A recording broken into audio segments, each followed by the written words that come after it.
Hello, ഞാൻ ആശിഷ് കണ്ണനുണ്ണി, നിങ്ങളുടെ സാന്ത്വനത്തിലെ സ്വന്തം അലോക്. ഞാനിപ്പോൾ ഉള്ളത് എർത്ത് വൈസ് മീഡിയയുടെ ഒരു കുഞ്ഞ് ചോദ്യോത്തര പരിപാടിയിലാണ്. അപ്പോൾ ഇവരെന്തൊക്കെയോ കുറേ ക്വസ്റ്റ്യനൊക്കെ ആയിട്ട് വന്നിട്ടുണ്ട്. അപ്പോൾ എൻ്റെ വിശേഷങ്ങളാണ് നിങ്ങൾ കാണാൻ പോകുന്നത്. അപ്പോൾ നമുക്ക് തുടങ്ങാം.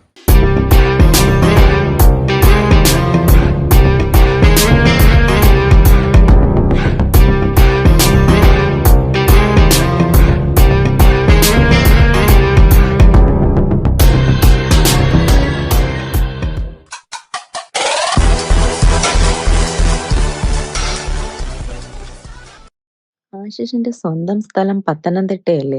എങ്ങനെയാണ് തിരുവനന്തപുരത്ത് എത്തപ്പെട്ടത്? ഞാൻ 2014 തിരുവനന്തപുരത്തോട്ട് വരുന്നത്. തിരുവനന്തപുരത്ത് വരുന്നത് ശരിക്കും എഡിറ്റിംഗ് എന്ന് പറയുന്ന ജോലി പഠിച്ച് എഡിറ്റിംഗ് ചെയ്യാൻ വേണ്ടിയിട്ടാണ് തിരുവനന്തപുരത്ത് വരുന്നത്. തിരുവനന്തപുരത്ത് ഒളിമ്പിയ സ്റ്റുഡിയോയിലാണ് ആദ്യമായിട്ട് ഞാൻ ജോലിക്ക് വരുന്നത്.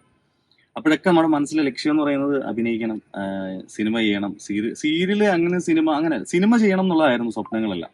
അഭിനയിക്കുക, ഇതായിരുന്നു സ്വപ്നം. നമ്മുടെ ആഗ്രഹം ഫുൾ അതായിരുന്നു. അങ്ങനെയാണ് ഞാൻ തിരുവനന്തപുരത്തോട്ട് വരുന്നത്.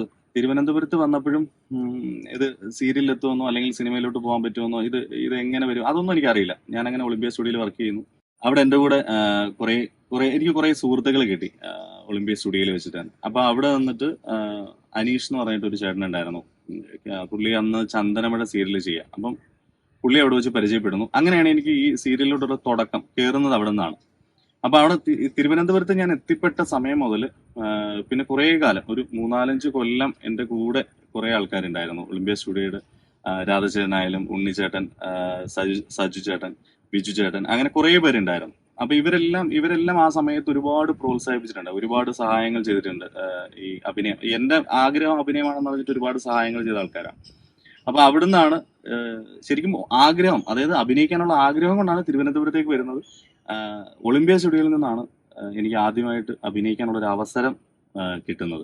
അതാണ് എൻ്റെ പറിച്ചു നടൽ. പത്തനംതിട്ടയിൽ നിന്ന് തിരുവനന്തപുരത്തോട്ടുള്ള പറിച്ചു നടലിന്റെ ഉദ്ദേശവും ആഗ്രഹമൊക്കെ തന്നെയായിരുന്നു. സിനിമയിൽ അഭിനയിക്കാൻ വേണ്ടി എറണാകുളത്ത് കുറെ അലഞ്ഞിട്ടുണ്ടായിരുന്നോ? ഞാൻ തിരുവനന്തപുരത്ത് എത്തുന്നതിന് മുമ്പ് ഏറ്റവും കൂടുതൽ ആഗ്രഹം സിനിമയിൽ അഭിനയിക്കുക, സിനിമയായിരുന്നു സ്വപ്നം മൊത്തം. ആ സമയത്ത് കുറേ സിനിമയുടെ പുറകിൽ, അതായത് സിനിമയിൽ അഭിനയിക്കാൻ വേണ്ടിയിട്ട് മോഹമായിട്ട് എറണാകുളത്ത് പോയി കിടന്ന് കുറേ അതിനുവേണ്ടി അലഞ്ഞിട്ടുണ്ട്. അന്ന് 3 കിങ്സ് എന്നൊക്കെ പറയുന്ന സിനിമയുടെ ബാക്കിൽ അതിന്റെ കൂടെ തന്നെ ഉണ്ടായിരുന്നു. കുറേ കാലം ഞാൻ അങ്ങനെയുള്ള സിനിമകളുടെയൊക്കെ പുറകിൽ നമുക്ക് അഭിനയിക്കാൻ ഒരു അവസരം കിട്ടുമെന്ന് വിചാരിച്ചിട്ട് ഒരുപാട് നടന്നിട്ടുണ്ട്. ഒരുപാട് ഓഡിഷൻ അറ്റൻഡ് ചെയ്തിട്ടുണ്ട്. പക്ഷെ അന്നൊന്നും അവസരങ്ങൾ കിട്ടിയില്ല. ഒന്നെങ്കിൽ നമ്മുടെ കഴിവ് മോശമായതുകൊണ്ടാവാം, അല്ലെന്നുണ്ടെങ്കിൽ ഭാഗ്യക്കേടാവാം, അല്ലെങ്കിൽ എന്തെങ്കിലുമൊക്കെ കാരണങ്ങൾ ഉണ്ടാവാം. അങ്ങനെ ഒരുപാട്. പിന്നെ കുറെ ആൾക്കാർ നമ്മളോട് ഈ പറയുന്ന പോലെ നമുക്ക് അവസരങ്ങൾ മേടിച്ചു തരാന്ന് പറഞ്ഞ് നമ്മളെ കൊണ്ട് നടക്കുകയും നമ്മളെ പല ഡയറക്ടേഴ്സിന്റെയും പ്രൊഡ്യൂസേഴ്സിനെയൊക്കെ പരിചയപ്പെടുത്തുകയൊക്കെ ചെയ്തിട്ടുണ്ട്. പക്ഷെ അതൊന്നും സക്സസ് ആയില്ല. ആ സൗഹൃദങ്ങളൊക്കെ ഇപ്പോഴും ഉണ്ട്. പിന്നെ ചില സൗഹൃദങ്ങൾ അവര് നമ്മളെ മുതലെടുക്കുന്നു എന്ന് തോന്നിയപ്പോൾ അതൊക്കെ ഉപേക്ഷിച്ചിട്ട് തിരിച്ചു പോരേണ്ടി വന്നിട്ടുണ്ട്. അങ്ങനെ ഒരു 2009, 2010, അതായത് പഠിച്ചിറങ്ങി നിൽക്കുന്ന സമയമാണ്. അപ്പൊ ഇതിനെപ്പറ്റി വലിയ ധാരണയൊന്നുമില്ല. അപ്പൊ ആ സമയത്ത് എറണാകുളത്ത് കുറെ നാള് സിനിമയുടെ പുറകെ ഇങ്ങനെ നടന്നിട്ടുണ്ട്. പക്ഷെ അതൊന്നും ആയില്ല. ആദ്യ സീരിയൽ മുതൽ ഇതുവരെയുള്ള സീരിയലിനെ കുറിച്ചൊന്ന് പറയാമോ? 2015 ഞാൻ ആദ്യമായിട്ടൊരു സീരിയലിൽ ഒരു കുഞ്ഞു വേഷം ചെയ്യുന്നത്. അത് ചന്ദനമഴ എന്ന് പറയുന്ന സീരിയലായിരുന്നു. അതിന് കാരണമായത് അനീഷ് കൃഷ്ണൻ എന്ന് പറയുന്ന ക്യാമറമാനാണ്. പുള്ളിയാണ് എന്നെ ആദ്യമായിട്ട് ഒരു സീരിയലിലേക്ക് കൊണ്ടുപോകുന്നതും. ഒരു ചെറിയ വേഷമാണ് അതിൽ ചെയ്തത്. ഒരു എപ്പിസോഡ് മാത്രമുള്ള ഒരു വേഷമായിരുന്നു. അതിനുശേഷം പിന്നെ അങ്ങനെ ഒരുപാട് സീരിയലുകളിൽ ചെറിയ ചെറിയ ചെറിയ വേഷങ്ങൾ ചെയ്തിട്ടുണ്ട്. ആദ്യമായിട്ട് ജനങ്ങൾ ശ്രദ്ധിക്കപ്പെട്ട വേഷം ചെയ്തത് അതില് ജോ എന്ന് പറഞ്ഞ ക്യാരക്ടറായിരുന്നു ചെയ്തത്. അപ്പോൾ അത് എനിക്ക് തോന്നുന്നു അത്യാവശ്യം പ്രേക്ഷകർ ഏറ്റെടുത്താണ്, ശ്രദ്ധിക്കപ്പെട്ട ക്യാരക്ടറായിരുന്നു. പിന്നെ ഏഷ്യാനെറ്റ് പോലൊരു മാധ്യമത്തിൽ നമ്മളൊരു നല്ല ക്യാരക്ടറൊക്കെ ചെയ്ത് കുറച്ച് ശ്രദ്ധിക്കപ്പെടുന്ന ഒരു ക്യാരക്ടർ ചെയ്ത് കഴിഞ്ഞാൽ ഭയങ്കരമായിട്ട് റീച്ച് ആവും. അതെനിക്ക് ഭയങ്കര ഗുണം ചെയ്തിട്ടുണ്ട്. അതും അമ്മേറിയുടെ സീരിയലായിരുന്നു ശരിക്കും ജനങ്ങളിലേക്ക് ഞാനെന്ന കലാകാരനെ എത്തിച്ചത്. ഏഷ്യാനെറ്റിലെ അമ്മേറിയാതെ എന്ന് പറയുന്ന സീരിയലായിരുന്നു. അതിനിടയ്ക്ക് തന്നെ ഞാൻ ചെമ്പരത്തി എന്ന് പറയുന്ന സീരിയൽ ചെയ്തിട്ടുണ്ട്. ജനറൽ സാറിന്റെ കൂടെ ആയിരുന്നു വർക്ക് ചെയ്തത്. അത് ഭയങ്കര എക്സ്പീരിയൻസ് ആയിരുന്നു. നല്ല സീരിയലായിരുന്നു. അപ്പൊ അതും എനിക്ക് ഒരുപാട് ലേണിംഗ് ഉണ്ടാക്കി തന്ന സീരിയലുകളാണ്. ഇപ്പൊ ഞാൻ വർക്ക് ചെയ്തുകൊണ്ടിരിക്കുന്നത് സാന്ത്വനം 2-ലാണ്. ഫസ്റ്റ് സാന്ത്വനം ജനങ്ങൾ ഒരുപാട് വലിയ രീതിയിൽ 2 കൈ നീട്ടി സ്വീകരിച്ച സീരിയലാണ്. ഇപ്പം ഞങ്ങളെയും അതുപോലെ തന്നെ എല്ലാവരും സ്നേഹിക്കുന്നു, ഇഷ്ടപ്പെടുന്നു എന്നറിയുന്നതിൽ ഒരുപാട് സന്തോഷമൊക്കെ ഉണ്ട്. ശരിക്കും സാന്ത്വനം 2-ലേക്ക് ഞാൻ എത്തിപ്പെടാൻ കാര്യം അമ്മേറിയാതെയൊക്കെ ചെയ്തിട്ട് അതിനുശേഷം മഴവില്ലിലെ കല്യാണി എന്ന് പറയുന്ന ഒരു സീരിയൽ ഉണ്ടായിരുന്നു. അപ്പൊ അതിലും വർക്ക് ചെയ്തിരിക്കുന്ന സമയത്താണ് എന്നെ ഗ്രീൻ TV പോലെ മീഡിയയിലെ ഏറ്റവും, അതായത് സീരിയൽ രംഗത്തെ ഏറ്റവും മുന്നിൽ നിൽക്കുന്ന ഒരു പ്രൊഡക്ഷൻ കമ്പനിയാണ് ഗ്രീൻ ടി വി. അപ്പം ഗ്രീൻ ടി വിയിലെ രമ മേഡം എന്നെ വിളിക്കുന്നതും രമ മേഡത്തിന് എന്നെ സജസ്റ്റ് ചെയ്തത് ആക്ടർ ആരോണാണ്. അതായത് നമ്മുടെ ധർമ്മജനാണ് എന്നെ സജസ്റ്റ് ചെയ്യുന്നത്. അങ്ങനെയാണ് ഞാൻ സാന്ത്വനം 2 എത്തിപ്പെടുന്നത്. പക്ഷെ അവിടെ ചെന്ന് ഒരു വലിയ സൗഹൃദം എനിക്ക് അവിടെ ഉണ്ടാക്കാൻ പറ്റി. കുറേ ആൾക്കാരെ പരിചയപ്പെട്ടു, പുതിയ കുറേ ആൾക്കാരെ പരിചയപ്പെട്ടു. പിന്നെ അതിനകത്ത് നമ്മുടെ ഗിരീഷ് ആയാലും ബിബി ആയാലും അങ്ങനെ കുറേ സൗഹൃദങ്ങൾ കിട്ടി. ലക്ഷ്മി, മീനാക്ഷി, നമ്മുടെ ഐശ്വര്യ, അങ്ങനെ കുറേ സൗഹൃദങ്ങൾ കിട്ടി. അപ്പോൾ ശരിക്കും സാന്ത്വനം 2 എന്താ പറയുക, എനിക്കൊരു പുതിയ ഒരു ലൈഫ് അങ്ങനെ തന്നെയായിരുന്നു സാന്ത്വനം 2. താങ്കൾ ഡബ്ബിംഗ് രംഗത്ത് എങ്ങനെ എത്തപ്പെട്ടു? സീരിയലിലൊക്കെ അഭിനയിച്ച് തുടങ്ങിയ സമയത്ത് പെട്ടെന്ന് യാദൃശ്യമായിട്ട് എനിക്ക് കിട്ടിയതാണ് ഡബ്ബിങ്. ചെറിയ ചെറിയ വേഷങ്ങൾ ഇങ്ങനെ സീരിയൽ ചെയ്ത് വരുന്ന സമയത്താണ് ആക്ഷൻ സീറോ ഷിജു എന്ന് പറയുന്ന കൈരളി ടി വിയിൽ ഒരു കോമഡി സീരിയലിൽ അഭിനയിക്കാൻ പറ്റി. അപ്പോൾ ആ സമയത്ത് അതിന് തൊട്ട് മുമ്പാണ് ചെമ്പരത്തിയൊക്കെ ചെയ്ത് അതിലൊക്കെ ഞാൻ തന്നെയാണ് ഡബ് ചെയ്തുകൊണ്ടിരുന്നത്. അപ്പം ഈ ആക്ഷൻ സീറോ ഷിജുവിൽ ഡബ് ചെയ്ത സമയത്ത് ശ്രീ മൂവീസിൽ ചേർന്ന് ഡബ് ചെയ്ത് പുറത്തു തുടങ്ങിയ സമയത്ത് അവിടുത്തെ പോസ്റ്റ് പ്രൊഡക്ഷൻ ഡയറക്ടർ ഹിതേഷ് ഏട്ടൻ എന്നോട് ഇങ്ങനെ ചോദിച്ചു, എടാ നിനക്ക് നല്ല സൗണ്ട് ഉണ്ട്, അപ്പോൾ നിനക്ക് ഒന്ന് വന്ന് വോയിസ് ചെയ്യാൻ പറ്റുമോ, മറ്റുള്ളവർക്ക് വേണ്ടിയിട്ട് ചെയ്യാൻ പറ്റുമോ, ഡബ് ചെയ്യാൻ പറ്റുമോ എന്ന് ചോദിച്ചു. അപ്പോൾ എനിക്കത് ഭയങ്കര പുതിയൊരു അനുഭവമായിരുന്നു. അപ്പം ഞാൻ പറഞ്ഞു ഞാൻ ചെയ്യാമെന്ന് പറഞ്ഞു. അങ്ങനെ ചെന്നു. മഞ്ഞിൽ വിരിഞ്ഞ പൂ എന്ന് പറയുന്ന സീരിയൽ ചെയ്തു. എനിക്കൊന്ന് ഫസ്റ്റ് ഞാൻ ഡബ് ചെയ്യുന്നത് ഭ്രമണം സീരിയലാണ്. ഭ്രമണത്തിൽ ഒരു ചെറിയ ചെറിയ സംഭവങ്ങൾ ചെയ്തു. അത് കുറെ ചെറിയ ക്യാരക്ടേഴ്സിനാണ് ചെയ്തത്. അതിനുശേഷം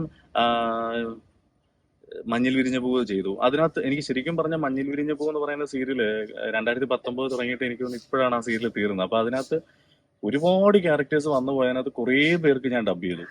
അപ്പം അത് ശരിക്കും എന്റെ ഡബിങ് കരിയർ തുടങ്ങുന്നത് അവിടെ നിന്നാണ്.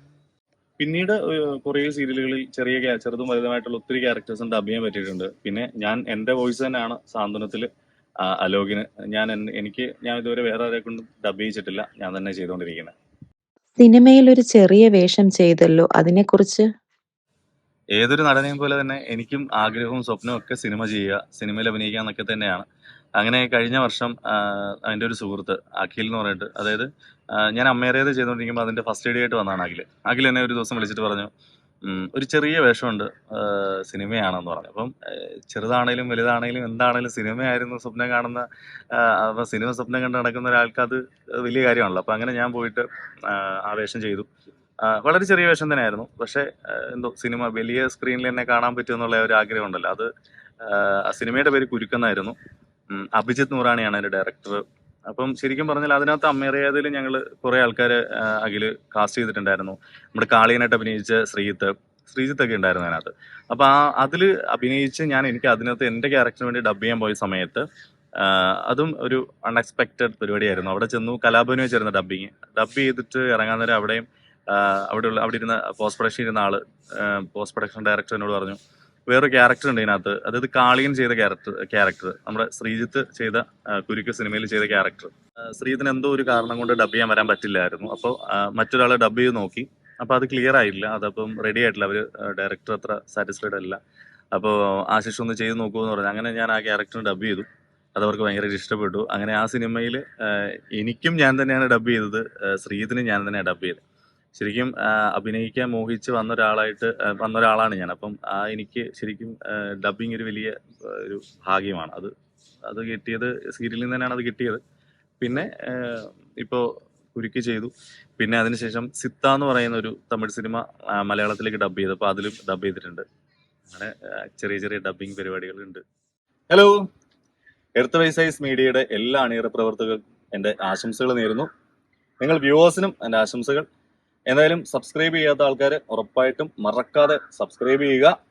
ഞങ്ങൾ വ്യൂവേഴ്സിന് വേണ്ടിയിട്ട് കിടിലൻ വീഡിയോസ് ഇവര് ബാക്കിൽ ഇങ്ങനെ വെച്ചിട്ടുണ്ട്. ഇനി പിന്നാലെ വരുന്നുണ്ട്. അപ്പോൾ എല്ലാവർക്കും നല്ല നല്ല വീഡിയോസുകൾ കാണാം.